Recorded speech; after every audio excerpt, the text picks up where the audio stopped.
Bonjour, bonjour à toutes et à tous, et puis bienvenue dans ce webinaire consacré au retour d'expérience sur la charte de coopération entre des employeurs publics hospitaliers et le réseau pour l'emploi. Donc, l'objectif de ce temps, c'est de vous partager très concrètement comment cette coopération a été construite, ce qu'elle a permis sur le terrain et ce que vous pouvez en retenir pour vos propres organisations. Donc, en rappel, ce webinaire est ouvert à la fois aux acteurs du réseau pour l'emploi, donc France Travail, Cap Emploi, Mission Locale, et aussi surtout aux employeurs des trois versants de la fonction publique. Et donc, pour ouvrir ce webinaire, je laisse tout d'abord la parole à Franck Lassade, délégué territorial handicap du FIP-HFP en Île-de-France, pour son mot d'introduction. Franck, c'est à toi. Merci Géraldine. Donc voilà, je suis Franck Lassade, directeur territorial en charge du FIP-HFP pour l'Île-de-France. Alors merci de m'inviter à ce retour d'expérience sur la coopération entre les acteurs du réseau public pour l'emploi et les employeurs publics pour renforcer l'insertion des personnes en situation de handicap, les BETH. En fait, le FIP-HFP œuvre depuis sa création pour permettre à chaque personne en situation de handicap de trouver sa place au sein de la fonction publique et pour garantir des carrières durables et de qualité. En fait, la réussite ne repose pas uniquement sur l'octroi d'aide financière, elle repose aussi sur la capacité à coopérer, à partager, à construire des réponses collectives. En Île-de-France, cette coopération est indispensable. La région regroupe une grande diversité d'employeurs, aux réalités très différentes, que ce soit dans les trois versants de la fonction publique, mais ils sont en fait confrontés aux mêmes enjeux d'inclusion. Donc, il s'agit vraiment, enfin, je trouve que ce webinaire est intéressant d'évoquer ce sujet, de créer des véritables écosystèmes territoriaux. Cela passe par une mise en réseau des employeurs publics, alors que ce soit les collectivités, les hôpitaux, les universités, les établissements publics. Chaque structure a des expériences de réussite, parfois des difficultés. Le rôle du FIP-HFP, modestement, c'est de faire circuler ces savoir-faire, de faciliter les échanges, de créer une communauté et des conditions d'une dynamique collective. Donc cette coopération suppose de mobiliser pleinement les leviers du FIP-HFP. Donc je rappelle ces leviers. On a les conventions pluriannuelles qui sont maintenant sur 4 ans et qui permettent de structurer une politique handicap dans sa durée. Il y a les aides ponctuelles de la plateforme des aides qui répondent rapidement aux besoins d'aménagement ou de formation. Oui, on a les appuis je la connais spécifiques. pas, hein. Quand je l'ai au téléphone, elle me semble Je bien. désactive Je les demandais micros. si elle avait. Hop, voilà. Voilà, les appuis spécifiques qui apportent une expertise technique et humaine, notamment grâce au Cap Emploi, essentiel pour sécuriser le parcours et le maintien dans l'emploi. Et bien sûr, le dispositif de l'emploi accompagné, l'accompagnement renforcé des parcours professionnels, notamment pour les agents en situation de reclassement. Voilà, ces outils ne sont pas des dispositifs isolés, ils prennent tout leur sens lorsqu'ils s'inscrivent dans une stratégie territoriale.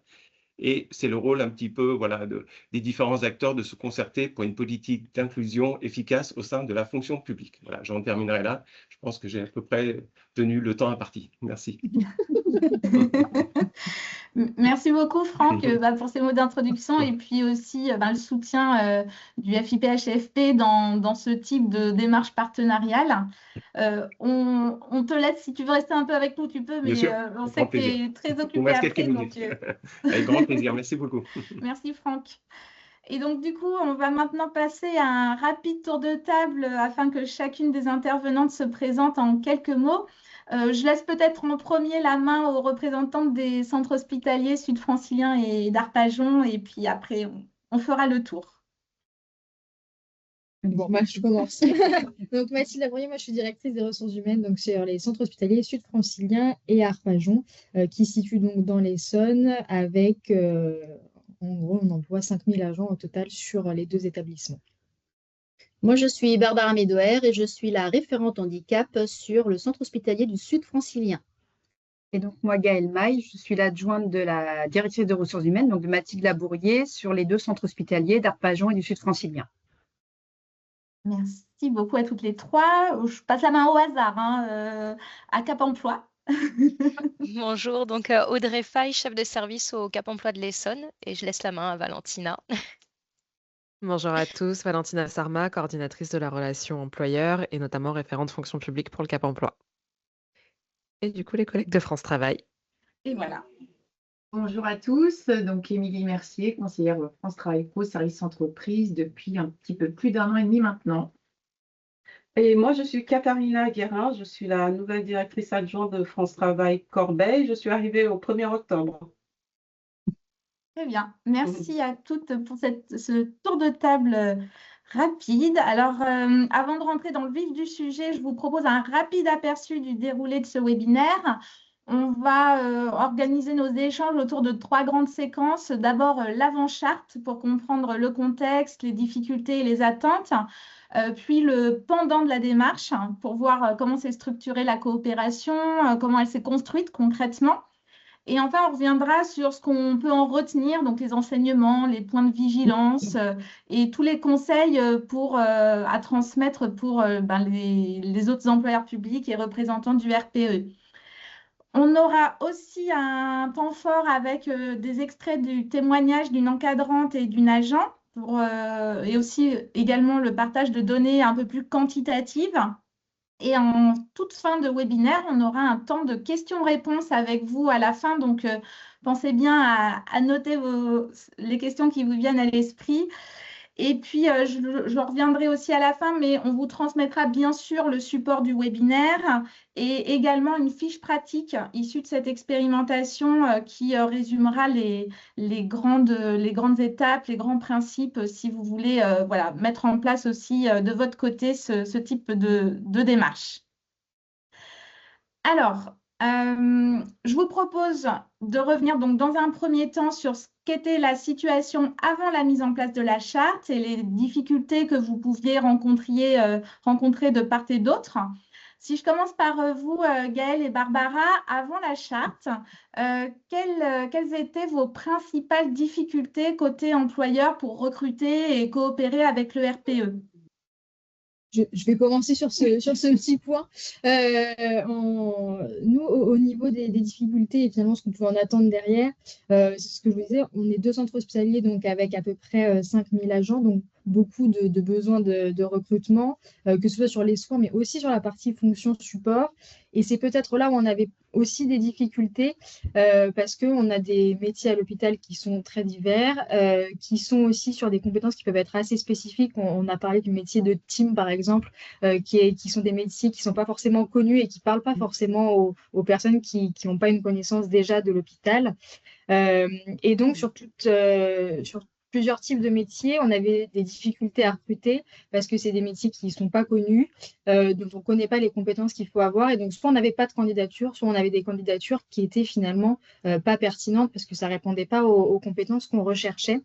Et puis, en ce qui concerne nos relations avec, que ce soit Cap Emploi ou France Travail, on avait des relations qui étaient, je dirais, ponctuelles, mais pas quelque chose de structuré, avec des points réguliers et cohérents. Ce qui fait qu'on participait de manière très épisodique à certains événements sur le territoire, mais ce n'était pas quelque chose qu'on avait de manière très régulière. Et donc, finalement, ce lien n'était pas suffisamment structuré pour qu'on puisse avoir un réel effet derrière sur le recrutement qui soit visible. Donc, voilà un petit peu, en tout cas, moi, quand je suis arrivée, le point qu'on avait pu faire. Merci, Mathilde. Gaëlle ou Barbara, je ne sais pas si vous voulez compléter. Sinon, on passe du côté RPE. Non, c'est vrai que, alors, concernant le recrutement des BE, c'est vrai qu'on avait, en fait, on n'en avait quasiment pas. C'est vrai qu'on s'est retourné 1 ou 2 fois vers Cap Emploi, mais les profils ne correspondaient pas du tout à ce qu'on recherchait. Donc, voilà. Oui, c'est vrai qu'on n'avait pas il y avait un lien, enfin, il y avait quand même une collaboration, mais qui n'était pas, et on en parlera peut-être sur le fil du webinaire, c'était pas assez structuré et formalisé. Et c'est vrai que la charte de coopération a changé quand même beaucoup de choses. Et du coup, côté RPE, que ce soit France Travail ou Cap Emploi, quelles étaient les difficultés, vous, que vous rencontriez, du coup, en sens inverse, avant la mise en place de cette démarche? Pardon Audrey, je rejoins Madame Labourié. C'est vrai qu'on avait un manque de visibilité par rapport aux postes et aux prérequis et effectivement, vu la diversité aussi des postes, c'était un petit peu compliqué. Et quand on n'est pas aussi du milieu, la visibilité et la clarté au niveau en tout cas des postes on ne la connaissait pas. Donc, c'est vrai que, et pour le coup, c'était un petit peu difficile de cibler correctement aussi les personnes parce qu'on n'avait pas forcément voilà, une notion et connaissance de tous les postes. Pardon, Audrey. Non, non, pas de difficulté. Non, on avait effectivement cette difficulté à sourcer, de ne pas avoir de connaissances précises des métiers et donc des contraintes qui étaient associées à l'environnement de travail en centre hospitalier et aux métiers recherchés. C'est vrai qu'on était, malgré l'offre de services intégrés, sur des fonctionnements en silo de part et d'autre, où on avait effectivement des actions qui étaient menées auprès du centre hospitalier, où on allait chacun de notre côté finalement présenter des candidatures, répondre à des besoins, mais sans effectivement de coordination entre nous. Donc, c'était effectivement l'une des difficultés qu'on pouvait rencontrer avec des informations effectivement qui circulaient différemment en fonction de nos deux structures. Valentina, de votre côté, est-ce qu'il y avait d'autres choses? Non, ça rejoint ce qui a été dit par les collègues. C'est vrai que du coup, on n'avait pas forcément d'interlocuteur dédié. Et donc, du coup, parfois, on pouvait être amené à travailler avec d'autres collaborateurs du CHSF, mais sans forcément passer par le service des ressources humaines. Et donc, ce qui fait que voilà, on n'avait pas forcément toutes les infos toutes en même temps. Ok. Bon, du coup, on voit un peu déjà se dessiner les attentes que vous pouviez avoir. Si je reviens côté centre hospitalier, Gaëlle, Barbara ou Mathilde, quelles étaient vos attentes justement quand vous avez accepté de vous engager dans cette démarche qui était, on se doutait, qui allait être prenante aussi. Donc, voilà, quelles étaient vos attentes? Alors nous, quand on a commencé, c'est vrai que c'est venu aussi à travers le renouvellement de la convention FIP et les engagements, parce qu'on avait des difficultés à remplir nos engagements vis-à-vis du recrutement d'agents BOE. Et voilà, du coup, au début, le partenariat, je dirais, est venu par ce biais-là, avec dire comment on peut structurer quelque chose de plus formalisé pour avoir des candidatures qui répondent en termes de compétences et de besoins et de profil à ce qu'on recherche sur ces postes-là. Donc, c'est de ça que part notre besoin. Et finalement, derrière, ça passe par ces échanges et ces interlocuteurs dédiés qui permettent de structurer la démarche, d'avoir un cadre clair du qui fait quoi, qu'est-ce qu'on attend chacun les uns des autres, comment de manière très claire on se transmet une offre d'emploi, on transmet une offre d'emploi et comment on l'explicite quand c'est pas suffisamment clair. Donc voilà, c'était vraiment organiser un cadre avec des interlocuteurs, des échanges prévus. Et puis voilà, c'est venu par je dirais, cette entrée des agents en situation de handicap, mais finalement, ça a aussi un impact sur tous les recrutements d'agents qui sont en situation de handicap ou pas finalement, parce que ça nous permet d'installer des liens et d'avoir un réseau avec les acteurs du territoire, de participer aussi à des événements locaux pour l'emploi auxquels on n'avait pas une vision aussi structurée avant. Donc, en premier lieu, le fait d'organiser et de vraiment structurer votre relation, votre partenariat. C'est ça. C'est vraiment formaliser et un travail collaboratif qui existait déjà, mais voilà, il n'y avait pas de formalisation. Là, c'est quelque chose qui est plus poussé, qui est plus étroit. Et ça, c'était aussi ce postulat-là. Et comme le disait effectivement Mathilde, on a une politique handicap quand même très forte. Et l'objectif, c'était de recruter effectivement du personnel en situation de handicap, où il n'était pas forcément, quand on reçoit des CV, c'est pas forcément indiqué non plus. Là, par contre, on sait avec cette collaboration-là qu'on a les personnes qui nous sont adressées par Cap Emploi ou France Travail, ont ce prérequis-là, et qui sont RQTH, et correspondent aussi au poste en plus. Et puis, il faut savoir aussi que là, on est quand même sur notre 3e convention. On a bien vu que dans la première et la deuxième, on rencontrait ces difficultés de recrutement BOE. Et justement, sur cette 3e convention, vraiment axée sur le recrutement, cette charte, elle tombe vraiment bien, justement. Donc, et on voit bien, justement, tout le côté positif que ça nous apporte. Merci. Et côté, du coup, si je passe la main au RPE, de votre côté, quelles étaient les attentes vis-à-vis de cette charte? Alors, moi, je vais prendre la parole parce que, comme je vous disais, je viens d'arriver et j'ai découvert cette charte qui est avec l'hôpital, une première pour en tout cas pour le France Travail et bien de ce que je comprends pour le RPE. Et à écouter les interventions, là, je me dis que elle prend vraiment tout son sens parce que quand je l'ai parcourue, j'ai vu qu'elle posait les fondements, en tout cas, d'une collaboration efficace et efficiente, puisque nous, notre première mission, hein, notre ambition, c'est d'être le partenaire RH, en tout cas des entreprises.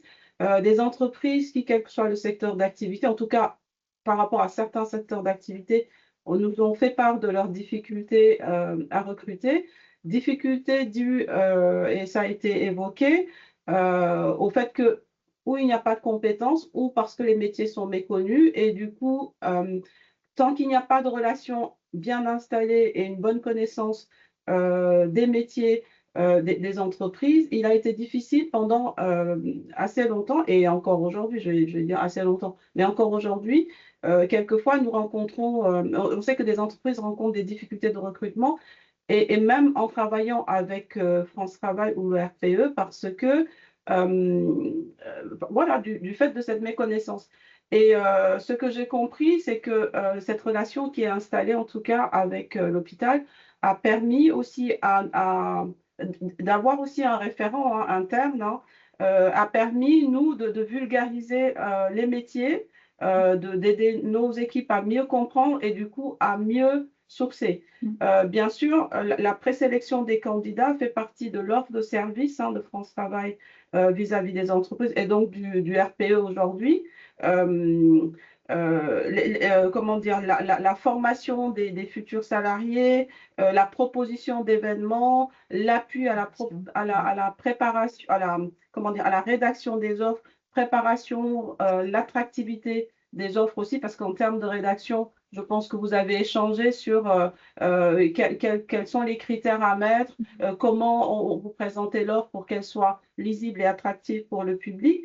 Et sans négliger le fait que l'aide au recrutement des travailleurs handicapés et Cap Emploi, bien entendu, enfin, on se connaît maintenant, oui, on est à la même entité quasiment, parce que ça fait déjà quelques années qu'on travaille en coordination. Et vous apportez en fait cet appui du RPE. Pour moi, la charte, vraiment, elle prend tout son sens. C'est ce que je voulais dire. Je l'ai découverte là et je pense elle a le mérite d'être vraiment connue par d'autres entités du service public et autres d'ailleurs, pour rendre le marché en tout cas plus fluide et faciliter les recrutements. Merci Katharina. Émilie, vous vouliez compléter peut-être? Non, c'était surtout voilà, identifier les interlocuteurs. Et là, pour le coup, on sait, et c'est beaucoup plus facile aussi. Donc ça, c'était vraiment une attente d'avoir les fiches de poste. Et pour le coup, ça aussi, c'est très bien.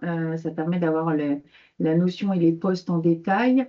En tout cas, voilà, au niveau des attentes, déjà avant la mise en place d'événements ou autres, c'était déjà ça, c'était déjà important en tout cas. Okay. Valentina, Audrey, est-ce que côté Cap Emploi, il y avait d'autres attentes peut-être plus spécifiques ou autres? C'est vrai que les attentes, c'était peut-être d'avoir le même niveau d'information, effectivement, de part et d'autre pour éviter d'être dans des relances, enfin voilà, chacun de notre côté sur des besoins de recrutement qui nous étaient partagés. Et c'était aussi d'avoir des retours sur les candidatures transmises. Donc finalement, on est sur dites-le nous qu'une fois, et puis on a un process qui est mis en place en termes d'organisation entre nous pour fluidifier les échanges et aussi pour pouvoir finalement anticiper les besoins de recrutement. Et puis si on avait des difficultés, de pouvoir parler conjointement sur des difficultés liées à un recrutement, sur des absences de candidature pour essayer d'anticiper au maximum, ne pas répondre dans l'urgence aussi. Donc les attentes, c'était de pouvoir avoir une visibilité sur les besoins de recrutement du centre hospitalier et de pouvoir anticiper au maximum à travers des actions et un sourcing adapté. Et comme le soulignait tout à l'heure, effectivement, Katharina et Émilie, c'est finalement quand on connaît bien les environnements de travail et le poste visé, même si l'intitulé ne nous parle pas forcément, c'est plus facile d'en parler aux demandeurs d'emploi qui viennent à nous, que ce soit des demandeurs d'emploi ou des salariés en reconversion, pour pouvoir aussi susciter un intérêt et les mobiliser sur ces besoins de recrutement. Merci Audrey. Valentina, si vous n'avez pas de point Pour le pour coup, les rebondir. collègues ont tout dit Ouais, sur c'est- sur cette partie. Alors, bon, en tout cas, merci déjà pour ces éléments de contexte. C'est vrai que, bon, là, on va maintenant rentrer dans le cœur de la démarche. On va regarder comment cette coopération s'est concrètement construite sur le terrain. Si je commence par vous, Barbara, Gaëlle et Mathilde, est-ce que vous pouvez revenir sur les premières réunions de janvier, sur la manière dont la charte a été construite ensemble? Voilà, ça donnera un petit peu déjà une vue du lancement aux participants. Alors, en amont, on avait une réunion avec Handipat aussi, sur lesquelles enfin, on avait déjà évoqué ce sujet-là. Ils nous envoyaient quand même déjà une trame en fait, de ce que pourrait être la charte de coopération. Et on s'est rencontrés donc, au mois de janvier avec l'ensemble des interlocuteurs qui sont là en webinaire de France Travail et Cap Emploi. Et on a travaillé ensemble sur les 4 engagements de la charte. C'était assez rapide finalement. On s'est mis d'accord très rapidement parce que les problèmes étaient partagés. Et on a fait valider par nos directions respectives. Et puis on a fait signer cette charte au 30 avril, même si on l'a mis en place, bien évidemment. On n'a pas attendu le 30 avril pour la signature de l'ensemble de nos directions. On l'avait mis en place bien en amont. Elle a vraiment été construite en collaboration, Oui. en fait. Chacun a participé à la construction de cette charte, en fait. Et on s'est vu physiquement, en réunion physique pour construire le contenu de cette charte. Côté RPE, cette phase de construction, comment vous l'avez vue, vécue, voilà, quels ont été pour vous les moments vraiment importants de cette phase de cette construction de socle commun? Bah, du coup, comme disait Katharina, ça faisait déjà un petit moment qu'il y avait eu le rapprochement entre France Travail et Cap Emploi. Donc, on avait déjà une collaboration existante entre nous. Et donc, du coup, c'était plus simple pour nous aussi de nous coordonner ensemble pour pouvoir approcher l'employeur et travailler avec lui. Et du coup, ce qui était plus important pour nous, c'était vraiment de repérer les interlocuteurs et de pouvoir poser les bases, travailler ensemble correctement dès le début. Et alors, ce qui revient souvent dans votre discours depuis le début, c'est la construction du partenariat. Concrètement, là, avec déjà quasiment 1 an de recul, concrètement, qu'est-ce que la charte a changé dans votre manière de communiquer au quotidien? Alors, que ce soit entre vous, entre RPE employeurs ou même entre Cap Emploi, France Travail, qu'est-ce que ça a changé exactement? C'est beaucoup plus fluide. Oui. C'est Du beaucoup coup, plus fluide parce qu'on a vraiment effectivement les mails en commun, tout le monde est en copie. Enfin, l'information, elle est pour tout le monde la même ou en tout cas au maximum. Donc, c'est vraiment beaucoup plus fluide au niveau des échanges déjà. Et puis, dès qu'on pense... Pardon, vas-y Valentine. Non, j'allais juste dire qu'on est quand même assez réactives chacune. C'est vrai l'information, elle est quasi instantanée à chaque fois. On essaye vraiment de faire au mieux pour qu'il n'y ait pas de retard sur la réception de l'information. Et puis, dès qu'on poste... Pardon, j'allais juste rajouter, parce que quand je l'ai lu, je me suis dit, et comme disait Émilie, au-delà de la fluidité, c'est que ça pose des engagements de chacun. Et c'est important. Du coup, on sait, et chacun a sa mission, son rôle à jouer pour que ça fonctionne, pour que la coopération, le partenariat soit efficace. Et je trouve ça très bien. La charte, elle est assez simple dans ses engagements, puisque c'est principalement identifier des interlocuteurs et après s'engager à se transmettre l'information. Mais ce qui fonctionne vraiment bien aussi, en tout cas, de notre côté, c'est aussi la structuration, c'est-à-dire que Gaëlle a aussi la responsabilité du secteur recrutement.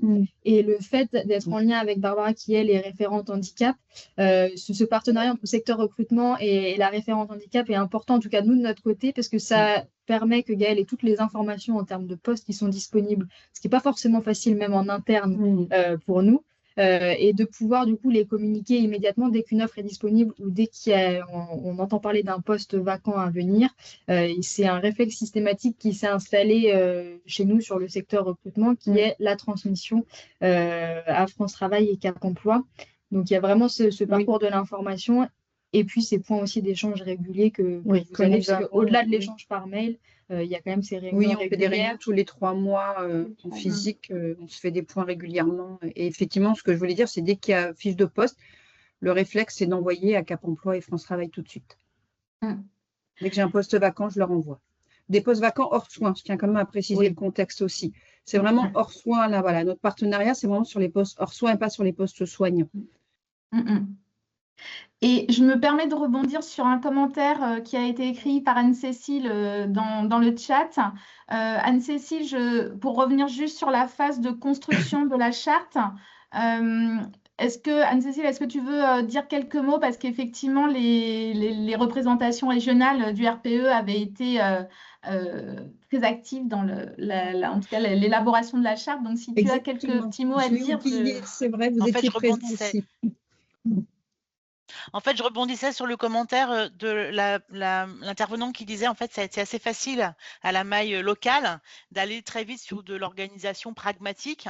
Et en fait, c'est pour ça que je rebondissais à ce moment-là. Et c'est vrai que le travail régional qu'on a livré était une base dans lequel, avec Handipact, les représentants du RPE régional, on avait travaillé avec Handipact, ce qui fait que ce qu'on a livré, il correspondait, on savait que ça correspondrait à une réalité aussi de nos équipes locales.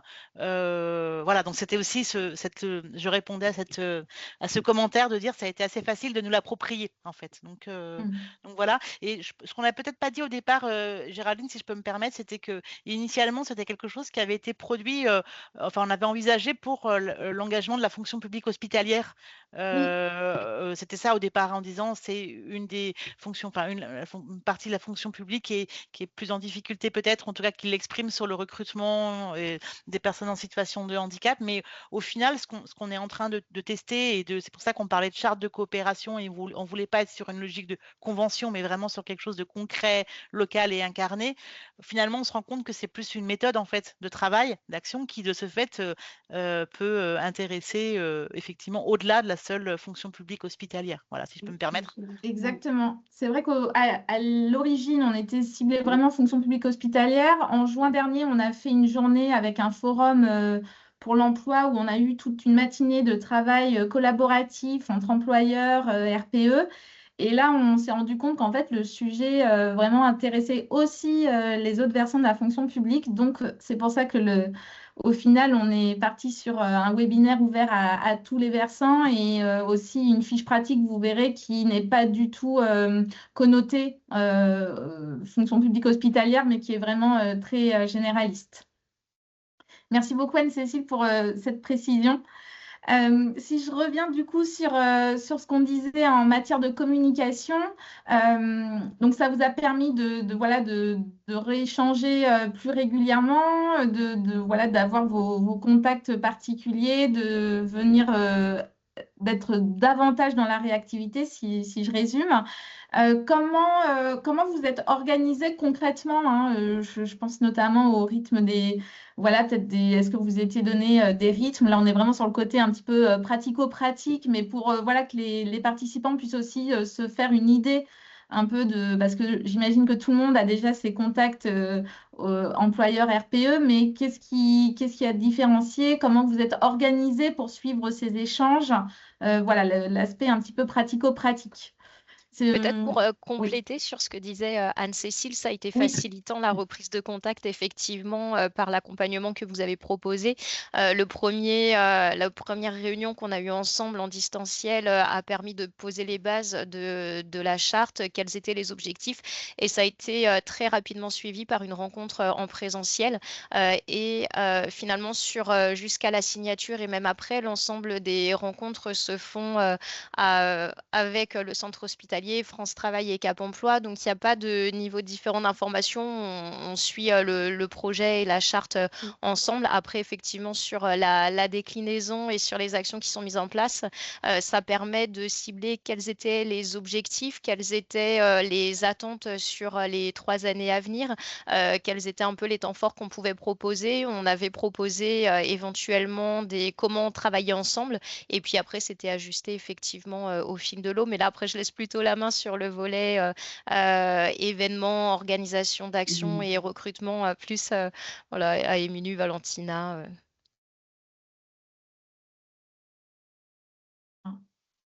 Émilie, Valentina, est-ce que vous voulez rebondir dessus, sur ce que vient de dire Audrey? Bah, c'est vrai qu'on ne s'est pas vraiment donné une temporalité. Les échanges se font au fil de l'eau assez régulièrement. Et ensuite, on a ressenti le besoin quand même qu'il fallait. Les échanges mails, c'est bien, mais parfois de reposer un peu parce qu'on a vite tendance à se perdre aussi avec tous les mails. De quand même organiser des rencontres en présentiel pour pouvoir faire un bilan aussi un peu au fur et à mesure. Donc, on est parti sur un rythme finalement une fois tous les 3 mois, mais c'est vrai qu'on réajuste en fonction des besoins. Oui. Ok. Et du coup, si on revient vers le côté action très concrète, quelles ont été les premières actions à être mises en place lors du lancement? Parce que donc il y a eu cette définition du partenariat avec la rédaction, en tout cas la finalisation de la charte. Et après, quelles ont été vos premières actions, vos premières rencontres? Voilà, je laisse peut-être la main d'abord à Gaëlle et Barbara. Les premières, enfin, la charte, en fait, il y a 4 engagements. Je ne sais pas si on peut peut-être le libeller. C'est assez rapide, hein. Oui. On a effectivement une obligation de part et d'autre d'avoir des partenaires identifiés. Nous, on a l'obligation de présenter nos fiches de poste et nos besoins en termes de recrutement. Et Cap Emploi et France Travail, eux, se chargent effectivement de faire un travail de sourcing et nous présenter des candidatures. On s'engage également, le 3e point, à être terrain de stage pour des apprenants, des immersions professionnelles, etc.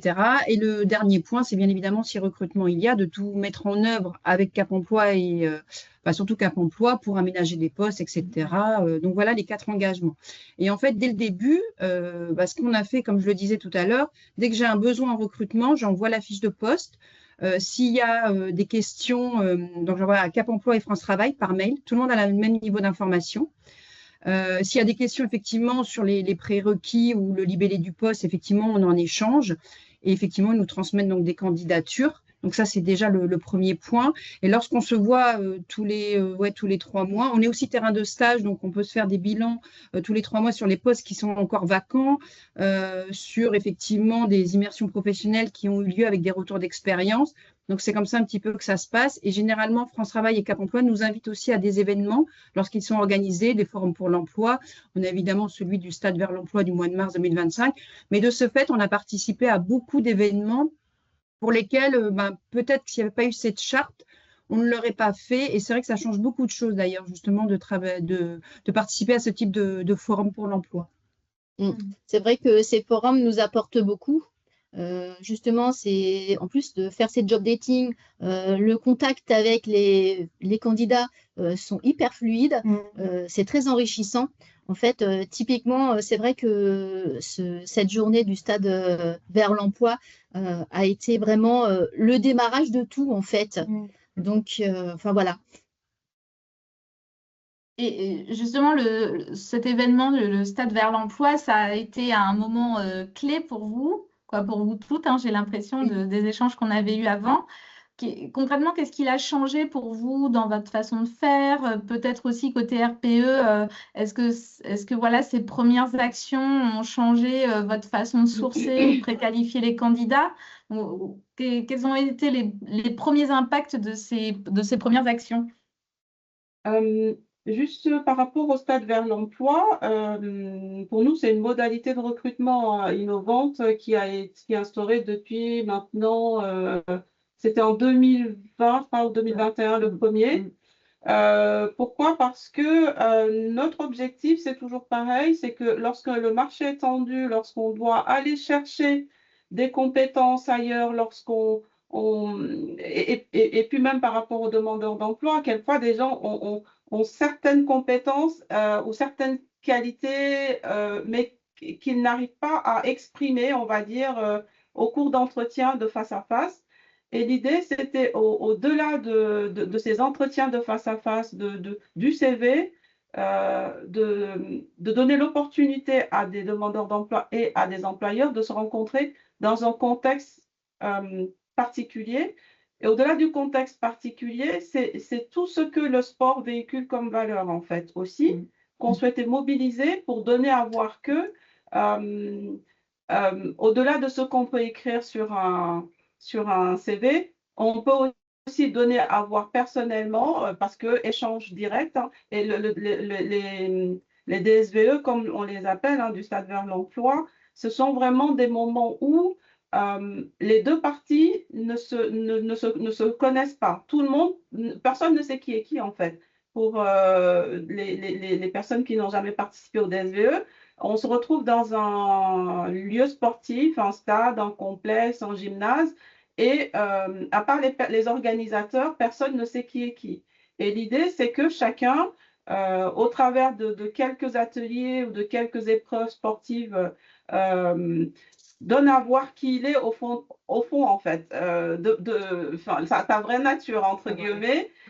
Et notre objectif, c'est de détecter aussi Aujourd'hui, on sait que les soft skills, et c'est ce que les employeurs nous disaient, d'où l'idée du stade vers l'emploi. Les employeurs souvent nous disent, nous, on est capable de former au métier, il n'y a pas de sujet. Mais la difficulté, c'est le savoir-être, les comportements, l'état d'esprit. Ça, on ne peut pas le détecter, on ne peut pas former quelqu'un à ça, parce que ce sont des principes ou des valeurs que les gens ont en eux, et ce genre d'événement permet de les révéler, de les valoriser, et l'intérêt, c'est que les employeurs qui sont là de manière complètement anonyme ont toute l'attitude à observer les comportements, et aussi d'identifier avec qui pourrait intégrer mon entreprise, parce qu'en fait, cette personne, elle a ces valeurs-là, elle a ce comportement, elle a cet état d'esprit, elle a le comportement. C'est ça l'intérêt des stades vers l'emploi. Donc, nous, c'est un levier supplémentaire pour trouver des compétences, en fait, des futures compétences, hein, qu'on accompagne aussi jusqu'au bout, parce qu'à l'issue des stades vers l'emploi, nous, on a eu à déclencher quelquefois des formations par le biais des préparations opérationnelles à l'emploi, ou autres types d'accompagnement pour qualifier les demandeurs d'emploi. Merci Katharina pour cette présentation de ces événements. Qu'est-ce que ça a changé au final pour vous, Valentina, Audrey, Émilie, Gaëlle, Barbara, dans votre façon de travailler ensemble, parce que c'était relativement au début de la coopération. Pourquoi ça a été un point un peu de bascule? Moi, je trouve que ça a amené une dynamique, justement. Je trouve que ça a été, comme disait Barbara, ça a été le premier événement où ça a lancé quelque chose. Ça a été une réussite. Oui, en fait, ça a vraiment créé un lien. Un lien. Voilà. On s'est retrouvés tous les trois partenaires en fait au même endroit pour la même chose, et oui, on était déjà motivés sur la charte, mais là, du coup, on s'est retrouvés dans un contexte différent, et ça a changé effectivement quelque chose. Ça nous a permis aussi, je tiens à le dire aussi, les forums, de faire découvrir aussi la diversité des métiers de l'hôpital, qui ne sont pas forcément connus par les candidats.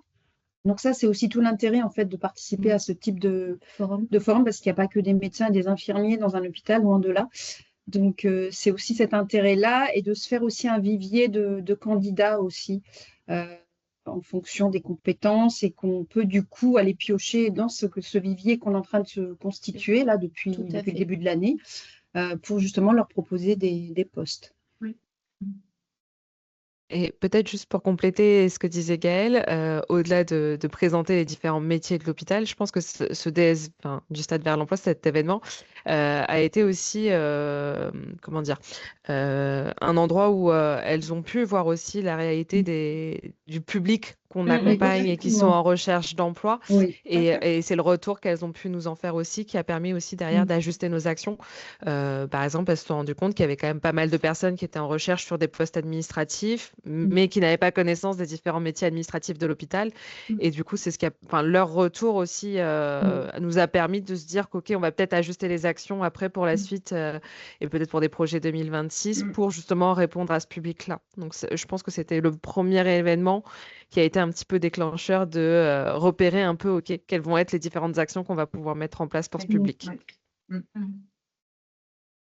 Et donc, si je reviens sur un peu la frise chronologique de cette première année, il y a effectivement la signature de la charte, mais qui est arrivée dans un second temps, mais pour des des contraintes autres, mais qui avaient au final été bien enclenchées dès le mois de janvier. Oui. Et après, on a toute cette phase de premier recrutement, de stage donc, qui arrive. Est-ce que vous pouvez nous en dire un petit peu plus et peut-être commencer à nous parler des autres formats ou outils qui ont été utilisés pendant l'année de coopération?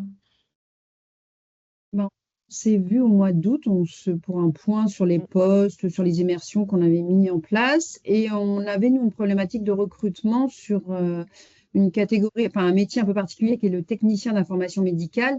Pour schématiser, en fait, c'est coder l'activité. Et on avait quand même 5 postes vacants. 5 postes vacants. Et quand on en échangeait avec Valentina de Cap Emploi et Émilie de France Travail, elles nous ont proposé en fait un format qu'on ne connaissait pas. C'est d'où l'intérêt aussi de faire cette charte parce que moi, je ne connaissais pas ce format. Donc, c'est une info call. En fait, donc une matinée, ça a consisté en fait, dans un premier temps, de présenter quel était ce métier. Et en amont, Valentina et Émilie nous ont fait un gros travail de sourcing. Ils nous ont présenté des candidats. Il y avait quand même une vingtaine de candidats et on a fait un job dating, donc la deuxième partie de cette matinée. Et ça aboutit en fait on a pu garder, je crois, 5 ou 6 personnes, candidats potentiellement. Donc, on a mis en place des immersions professionnelles et c'est encore en cours d'ailleurs. Et on a fait quand même 2 recrutements suite à cette info call et suite à ces immersions professionnelles. Et on espère encore avoir des recrutements à la suite parce que là, les immersions professionnelles ne sont pas finies. Donc ça, c'est vraiment un outil qui était vraiment extrêmement intéressant et dont on n'avait pas connaissance et qu'on mettra certainement en place si effectivement on a une autre problématique de recrutement. Et ça, c'était super. Donc, ouais. Ouais, puis le fait aussi que justement lors de cette matinée, en fait, parce que ce métier de team, comme dit Gaëlle, il n'est pas connu. Donc en fait, les 2 médecins qui sont en charge du département d'information médicale étaient présents à cette matinée, ont pu justement expliquer en fait quel était ce métier aux candidats qui étaient là. Donc ça a vraiment permis aux candidats aussi de prendre conscience du poste en question. Et après, on a fait les entretiens en binôme avec les 2 médecins. Et puis, ça a porté ses fruits. Donc, voilà.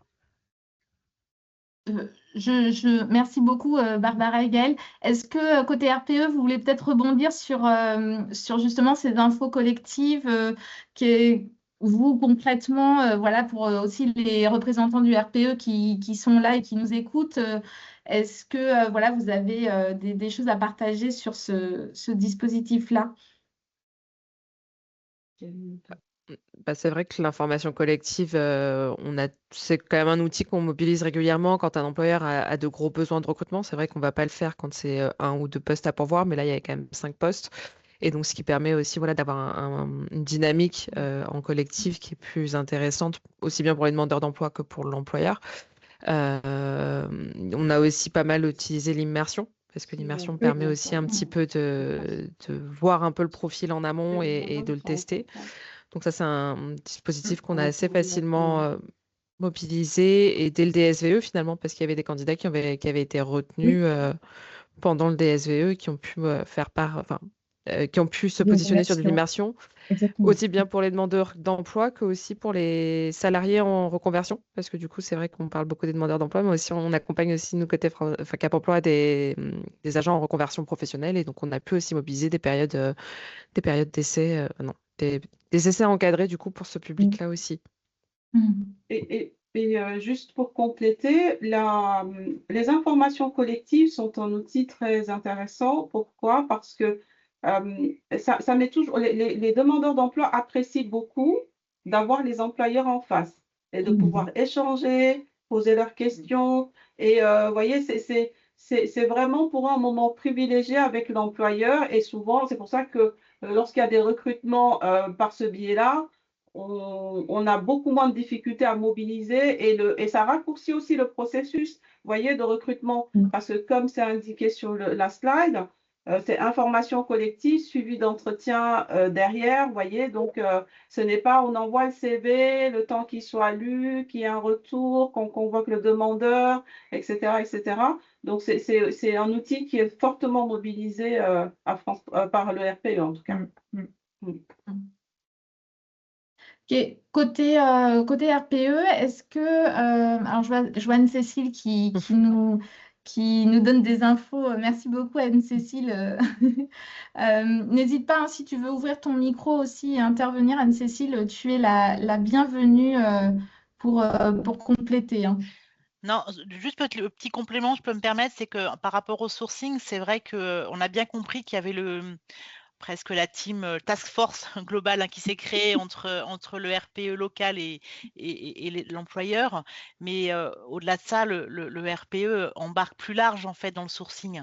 C'est-à-dire qu'effectivement, on va recueillir ses besoins, mais on va pouvoir aller chercher les talents là où ils sont dans le territoire. Donc en partenariat avec les organismes de formation partenaires, avec les ESRP, avec les autres agences France Travail et le réseau CAP. Voilà, c'est pas que l'agence de, je sais pas, c'est Corbeil ou Arpajon qui travaille avec Cap Emploi là-dessus. C'est beaucoup plus large que ça, mais il y a vraiment cette team leader, comme disait, je crois que c'était Gaëlle tout à l'heure, qui est au service de l'employeur en proximité, mais ça embarque plus large que ça.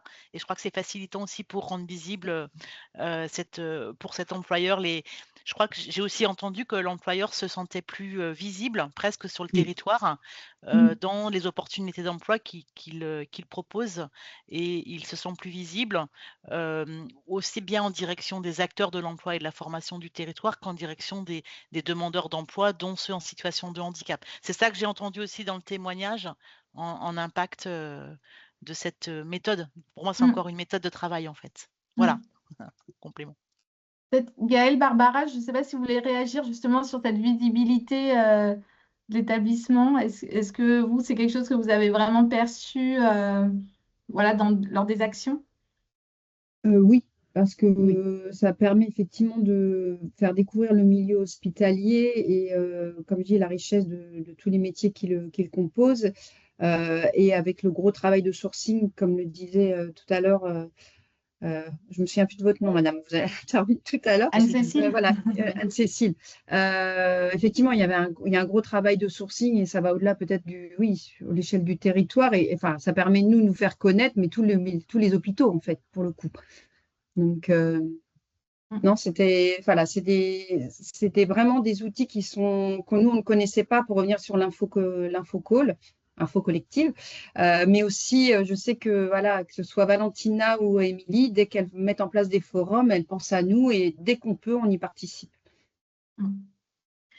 Et je rebondis aussi sur ce que disait Anne-Cécile, sur aussi la mise en visibilité aussi de l'employeur. Est-ce que peut-être, je ne sais pas, Valentina ou Audrey ou Émilie, vous voulez peut-être évoquer certains autres dispositifs qui ont permis de mettre en avant et de favoriser le lien avec des travailleurs en situation de handicap? Est-ce que il y a peut-être quelques outils à mettre en avant? Alors en effet, oui, il y a aussi le sourcing inclusif, le dispositif HandiMatch, qui est une expérimentation qui a eu lieu sur les outils France Travail et enfin le SI partagé en tout cas, qui permet du coup, du fait des actions et des engagements de l'employeur, de pouvoir mettre en avant que c'est un employeur handi engagé. Donc, ce n'est pas un label, mais en tout cas, sur le site de France Travail, ça permet aussi aux demandeurs d'emploi de repérer les offres des employeurs qui sont volontaires à recruter des personnes en situation de handicap. Et donc, c'est vrai que assez naturellement, c'est quelque chose auquel on a pensé avec Émilie et qu'on a notifié sur l'espace employeur du coup du CHSF. Et ce qui permet du coup aussi pour eux, en tant qu'employeurs, d'avoir accès à des profils du coup de personnes qui ont été volontaires à mettre en avant le fait qu'elles étaient reconnues travailleurs handicapés. Après, Émilie, Katharina, n'hésitez pas à me compléter si je me loupe dans ce que je dis. Non, mais tu as tout dit, Valentina, comme dit Émilie. Non, mais je veux dire, de toute façon, nous, France Travail, le RPE, donc Cap Emploi, qui nous a beaucoup accompagnés aussi sur le sujet, nous sommes assez sensibilisés, nos conseillers aussi, sur le recrutement des personnes bénéficiaires de l'obligation d'emploi. Donc, très attentifs. Nous organisons, en tout cas, dans le cadre de nos recrutements, c'est vraiment un aspect sur lequel on fait une petite focale et tous les conseillers d'entreprise ou demande d'emploi sont très sensibilisés à ce fait-là. Et je ne vous... Enfin, ce n'est pas... Par exemple, il faut savoir que dans les indicateurs de performance de France Travail, par exemple, nous avons bien des indicateurs spécifiquement dédiés aux personnes bénéficiaires de l'obligation d'emploi, que ce soit par rapport à leur taux de retour à l'emploi, le taux de personnes mises en formation, bénéficiaires de prestations, etc., etc. Juste pour dire que voilà, c'est un public auquel nous sommes très attentifs et sur lequel, avec Cap Emploi, en tout cas le RPE de manière générale, puisque ici, je ne sais pas s'il y a la mission locale, je ne pense pas, mais même avec notre partenaire aussi, la mission locale, nous sommes assez, comment dire, mobilisés sur le sujet. Est-ce que avant de passer au témoignage de l'encadrante et de l'agent qui ont participé à cette charte de coopération, alors je vois Anne-Cécile que tu lèves la main, n'hésite pas, vas-y, je te laisse Oui, prendre la excuse-moi. parole. Non, c'est juste par rapport aux autres employeurs qui sont présents sur le Focus en 10 matchs. Donc, effectivement, nous, on baigne dedans, mais je crois que les employeurs qui sont présents, s'ils souhaitent en savoir un petit peu plus, il ne faut pas qu'ils hésitent à se rapprocher de leur correspondant France Travail Cap Emploi de proximité pour en savoir un petit peu plus, parce que c'est une démarche qui est accompagnée, en fait, on ne décide pas qu'on est handi accueillant, etc. Ça se travaille avec France Travail Cap Emploi. Ça, c'est la première chose. Donc, n'hésitez pas à vous rapprocher. Ce qui est important quand même en mesure d'impact, parce que c'est un pilote qui est nouveau, qui démarre depuis quelques mois, on se rend compte que les employeurs qui sont engagés dans cette démarche, en fait, ça leur donne 3 fois plus accès à des candidatures. Et finalement, en mesure d'impact aussi, c'est 4 fois plus de recrutement, enfin, de mise en relation positive derrière. Donc, c'est vraiment un outil qui est coporté, qui est en pilote pour le moment, mais qui est intéressant à explorer pour les employeurs, quels qu'ils soient, d'ailleurs publics ou non. Mais là, aujourd'hui, on est avec les employeurs publics. Ouais. Et on aura un temps de questions-réponses à la fin du webinaire, donc surtout si certains employeurs ont des questions là-dessus, n'hésitez pas, on écoutera aussi vos demandes à la fin. Katharina ou Émilie, vous avez levé, vous Voilà, voulez réagir? C'était juste pour un dernier point, parce que quelque chose qui me revient en tête, par rapport aux personnes bénéficiaires de l'obligation d'emploi, il faut savoir que, en tout cas, France Travail Cap Emploi, tous les ans, nous menons une action particulière. Nous avons des plans d'action dédiés pour aller vers les entreprises et leur rappeler, ou les sensibiliser, ou leur rappeler leur obligation d'embauche de 6%. Donc, voilà, juste pour dire que nous faisons quand même des actions très volontariste pour l'insertion professionnelle des publics bénéficiaires de l'obligation d'emploi. Voilà, c'est ça que je voulais rajouter. Peut-être pour compléter aussi, la clé d'entrée de la charte, c'était d'accompagner le centre hospitalier sur des besoins de recrutement. Dans les actions complémentaires qui ont pu être mises en place, ça a été les actions de sensibilisation au sein du centre hospitalier à destination des agents, où là, effectivement, c'est plutôt une action qui vise à sensibiliser, dédramatiser la question du handicap, pouvoir l'aborder aussi sur un temps qui diffère. On n'est pas sur une présentation PowerPoint où on va parler du handicap et les représentations qu'on peut avoir. Donc, c'est vraiment des actions complémentaires qui n'ont pas un impact direct, effectivement, sur le recrutement, mais qui visent quand même à lever les représentations qu'on peut avoir, à les toucher aussi des agents qui pourraient être eux-mêmes concernés par le handicap, soit à titre personnel ou être en contact ou encadrer à l'avenir des personnes qui sont concernées par le handicap. Donc, du coup, on a ces actions aussi qui vont au-delà des besoins de recrutement, mais pour lesquels on répond présent et qu'on renouvellera autant que de besoin en fonction des sollicitations qui pourront être émises.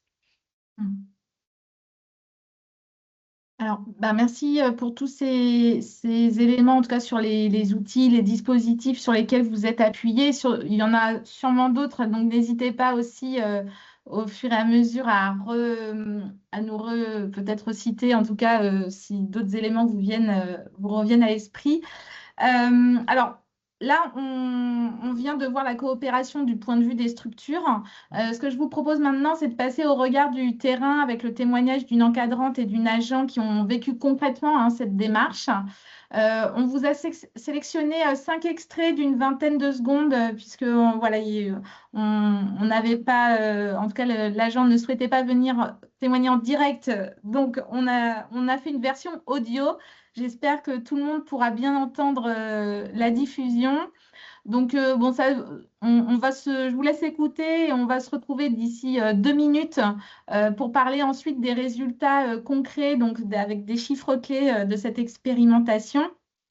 Et donc voilà, je vous ai préparé 5 courts extraits de l'encadrante et de l'agent. Alors Valérie, ça ne se voyait pas, parce que c'est ce qu'on disait tout à l'heure, on a plusieurs types d'handicaps, ça peut être physique, moteur et autres. Et psychologique, oui. Et en fin de compte, avant qu'on m'explique tout ça, je n'ai jamais perçu quoi que ce soit au sujet de Valérie. Donc, je n'ai même pas posé la question. Pour moi, c'était un agent lambda et qu'on a travaillé ensuite. Et puis après, c'est dans nos parcours qu'on a pu s'échanger. Et c'est là que j'ai compris qu'il y avait ce sujet-là, puisque après, on a travaillé avec Barbara Medauer. Et puis voilà. Justement, elle a fait une fiche de poste pour pouvoir adapter les candidats. Et donc, je lui ai donné la liste des points importants et elle s'est basée là-dessus pour justement diffuser cette fiche de poste. Et ça a permis d'avoir des candidats quand même. Bon, malheureusement, on prend toutes les candidatures possibles parce que des fois, on est en manque d'effectifs. Donc, on leur donne quand même l'occasion de montrer ce qu'elles valent sur le terrain. Parce que des fois, dans leur CV, c'est pas forcément ce qui reflète le plus. Donc, on creuse un peu et on s'aperçoit que des fois, les candidats, c'est carrément l'opposé et c'est que du positif. Parce qu'il y a des agents comme ça, quand vous les voyez au premier regard, vous leur dites, celle-là, elle a des qualifications qu'elle ne peut pas se contenter à faire que des bureaux. Donc, il faut qu'on les projette dans les accompagnements. C'est ce qu'on dit encore, on est sur l'accompagnement. Donc, quand on voit un profil, il faut aussi donner l'opportunité à cette personne de voir qu'est-ce qu'elle est capable de faire. La personne qui est en situation de handicap, qu'elle cherche réellement ce qu'elle peut faire et ce qu'elle veut faire. Parce que moi, j'aurais jamais pu refaire ce que je faisais, mais du coup, j'allais faire quoi? Donc, ils m'ont aidé à trouver ce que j'étais capable et ce que je voulais faire.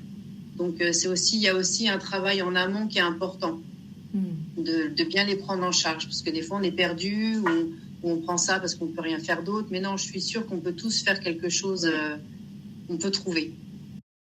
Elle a pris le temps de m'expliquer pour que je puisse... voilà, je suis venue chez vous la voir je ne sais pas combien de fois avec des questions qui n'avaient ni queue ni tête, mais pour moi, j'avais besoin de les poser. Donc, elle m'a dit, vous venez quand vous voulez. Et c'est important, je pense, d'avoir un soutien derrière.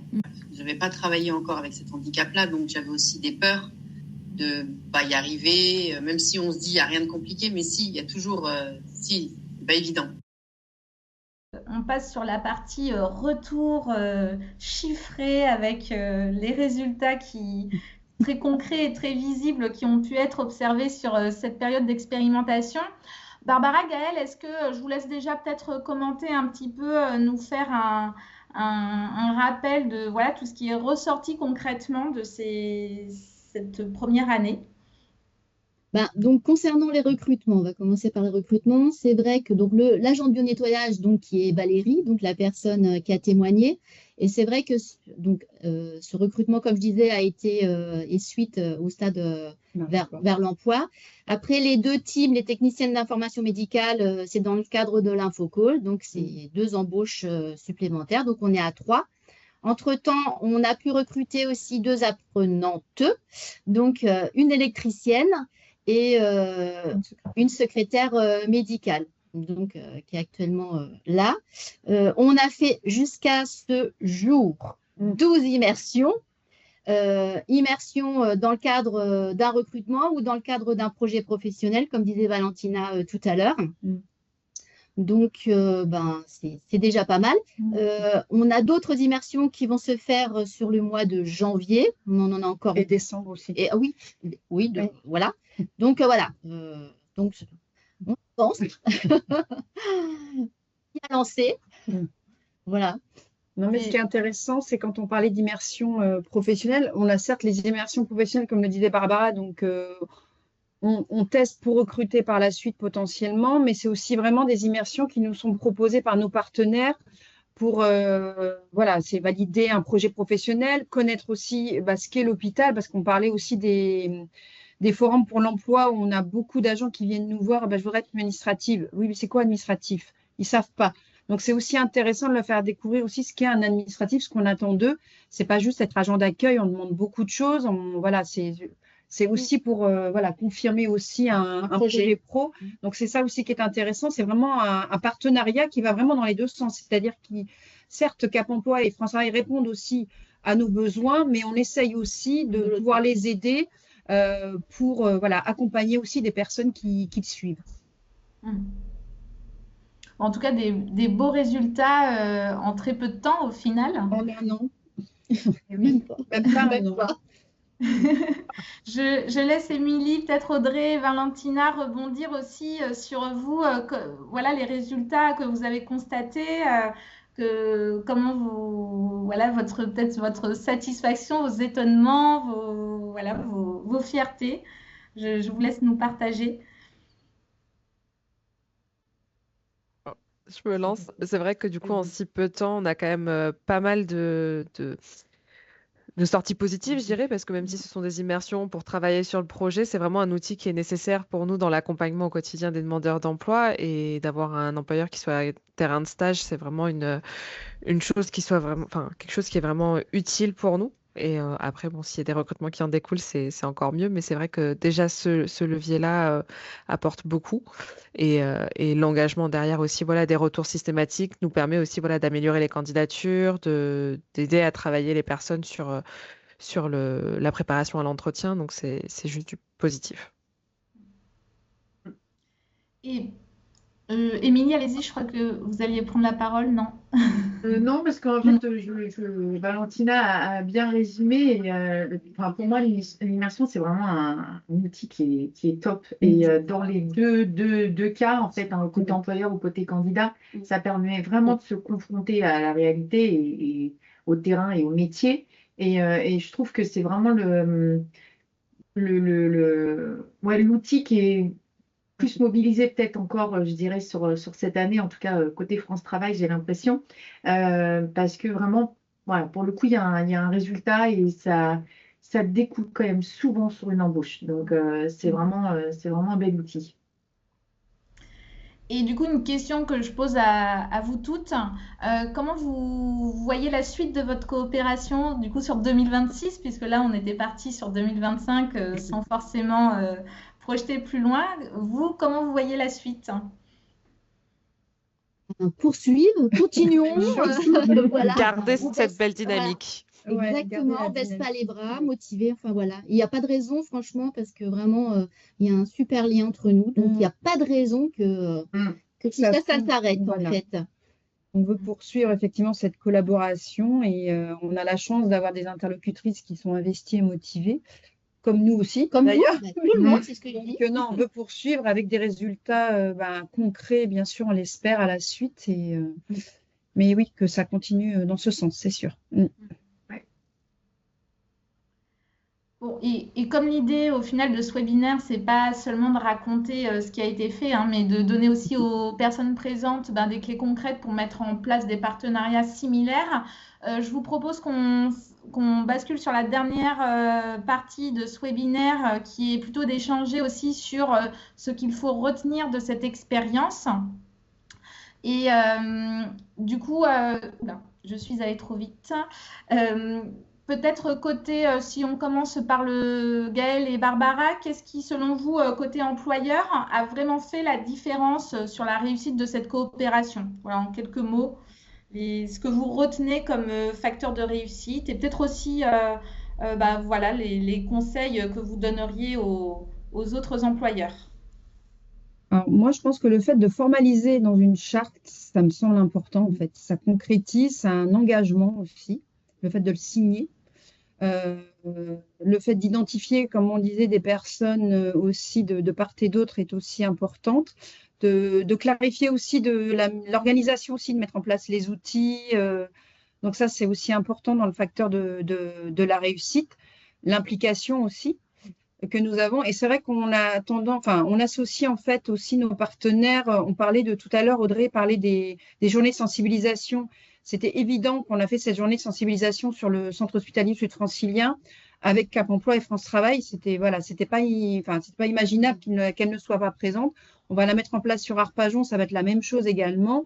Voilà, c'est vraiment associer nos partenaires. Dès qu'on travaille sur le handicap, il y a une association de fait avec nos deux collaboratrices, en fait. Totalement. Et faire des retours d'expérience, parce qu'on a eu des immersions aussi qui n'ont pas fonctionné. Pourquoi? Voilà, c'est aussi d'apprendre aussi des petites, ce que pas forcément des erreurs, le mot est mal choisi, mais voilà, on se fait des retours d'expérience aussi. Voilà, on se voit régulièrement, dire pourquoi ça n'a pas marché avec telle personne. Et puis après, on fait différemment, les fois prochaines. Donc, communiquer aussi, beaucoup de communication entre nous. On a beaucoup appris en fait. Voilà. Mais oui, on a appris plein de choses, plein d'outils qui n'existaient pas. Exactement, et qu'on découvre. Donc, mais c'est vrai que tu as tout bien résumé en fait. De rien. Merci à toutes les deux. Côté France Travail, Cap Emploi, quels ont été pour vous les facteurs clés de réussite de cette coopération? Moi, je dirais le premier mot, c'est la communication, les échanges et la rapidité aussi de certains de nos échanges parce que on va faire un mail dans les 10 minutes. Gaëlle ou Barbara sont hyper réactives.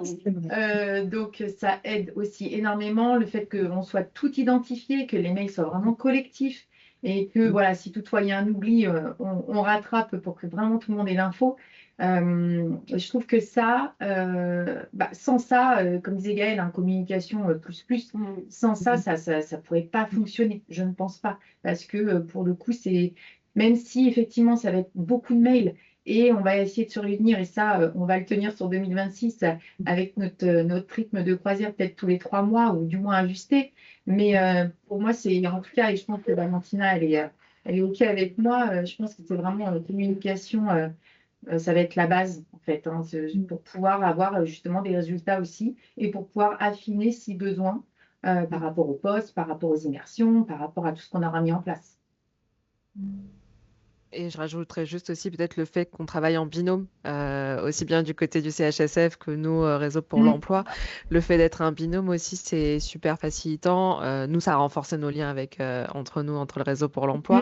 Et aussi de se pallier parce qu'on n'est pas forcément toujours dispo toutes les 4 en même temps. Mais si moi, je suis pas là, c'est pas grave. Émilie peut prendre l'info et me faire le relais après. Pareil du côté de l'hôpital, si une des deux sont absentes, voilà, on sait qu'on a toujours quelqu'un, en tout cas, avec qui on peut échanger. Et ce travail en binôme est vraiment important. Et une question à vous toutes, du coup, parce qu'il y a beaucoup de positifs, on sent qu'il y a eu cet engouement et en tout cas beaucoup de résultats concrets. Quelles seraient les limites ou points de vigilance que vous auriez identifiés et que vous souhaiteriez peut-être faire remonter justement aux personnes qui sont présentes aujourd'hui?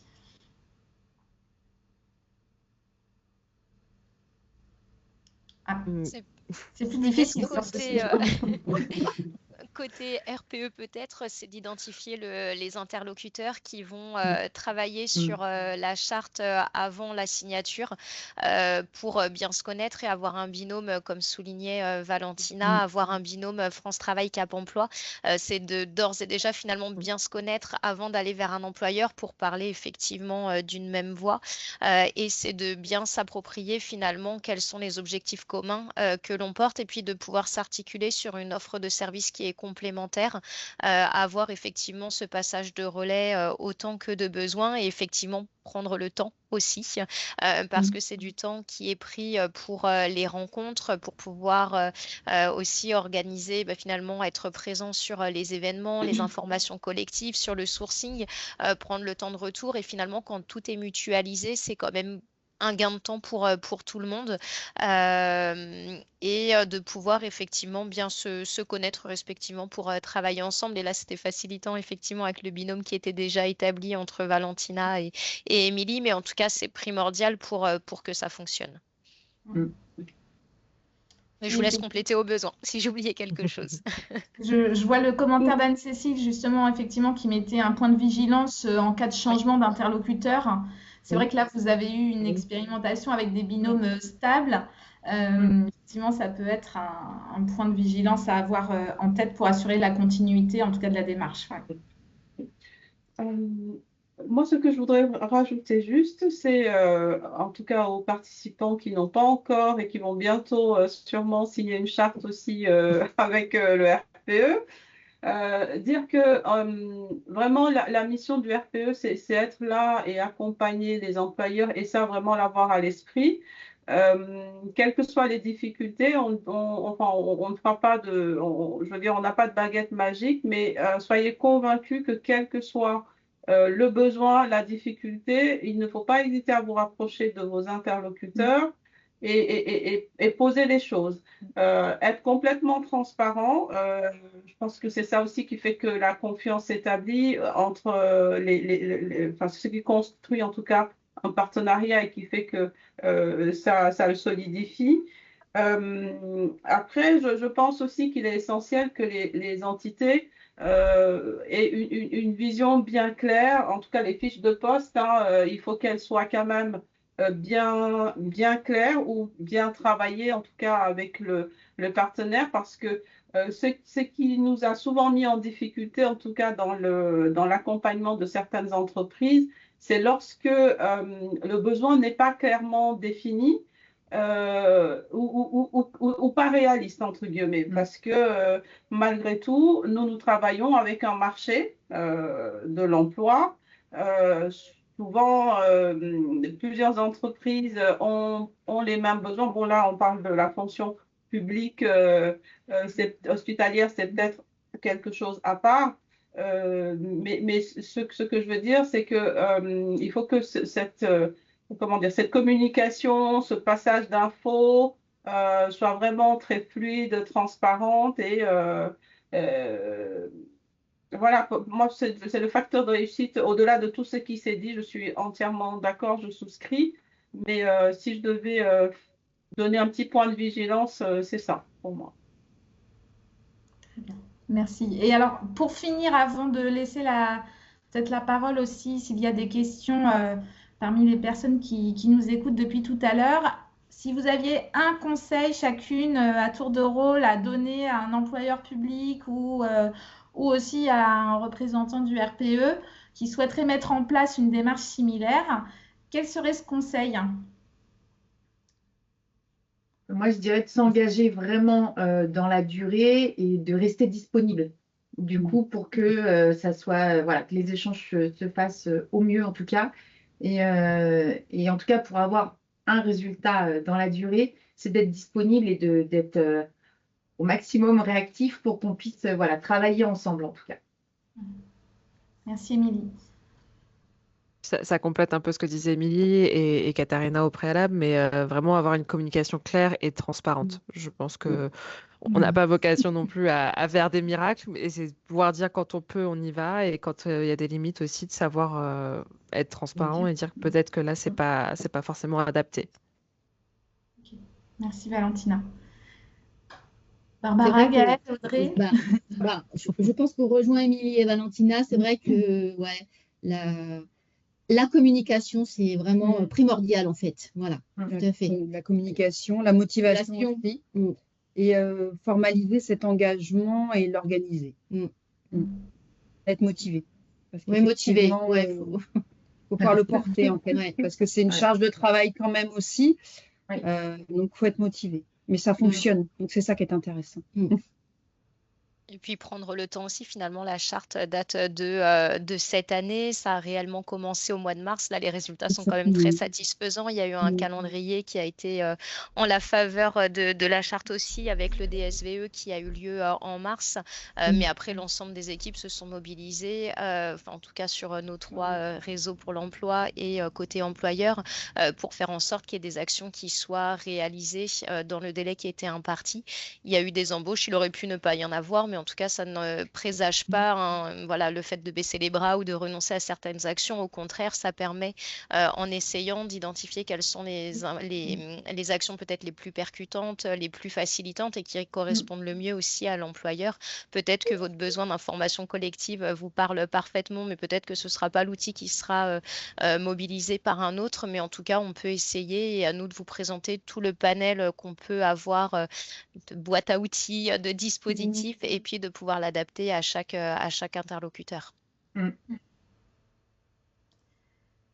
Très bien. Alors, merci encore à toutes pour vos témoignages, transmission d'expérience. On arrive à la fin de cette présentation. Comme je l'ai dit au début, on va vous transmettre le support. Il y aura aussi une fiche pratique qui reprend les grandes lignes de ce qu'on a abordé aujourd'hui. Je vous propose pour finir un temps d'échange, peut-être pour répondre s'il y a des questions, si certains intervenants, je pense notamment à Anne-Cécile ou Virginie, peut-être qui veulent peut-être compléter ou autre. Donc voilà, je vous laisse la parole.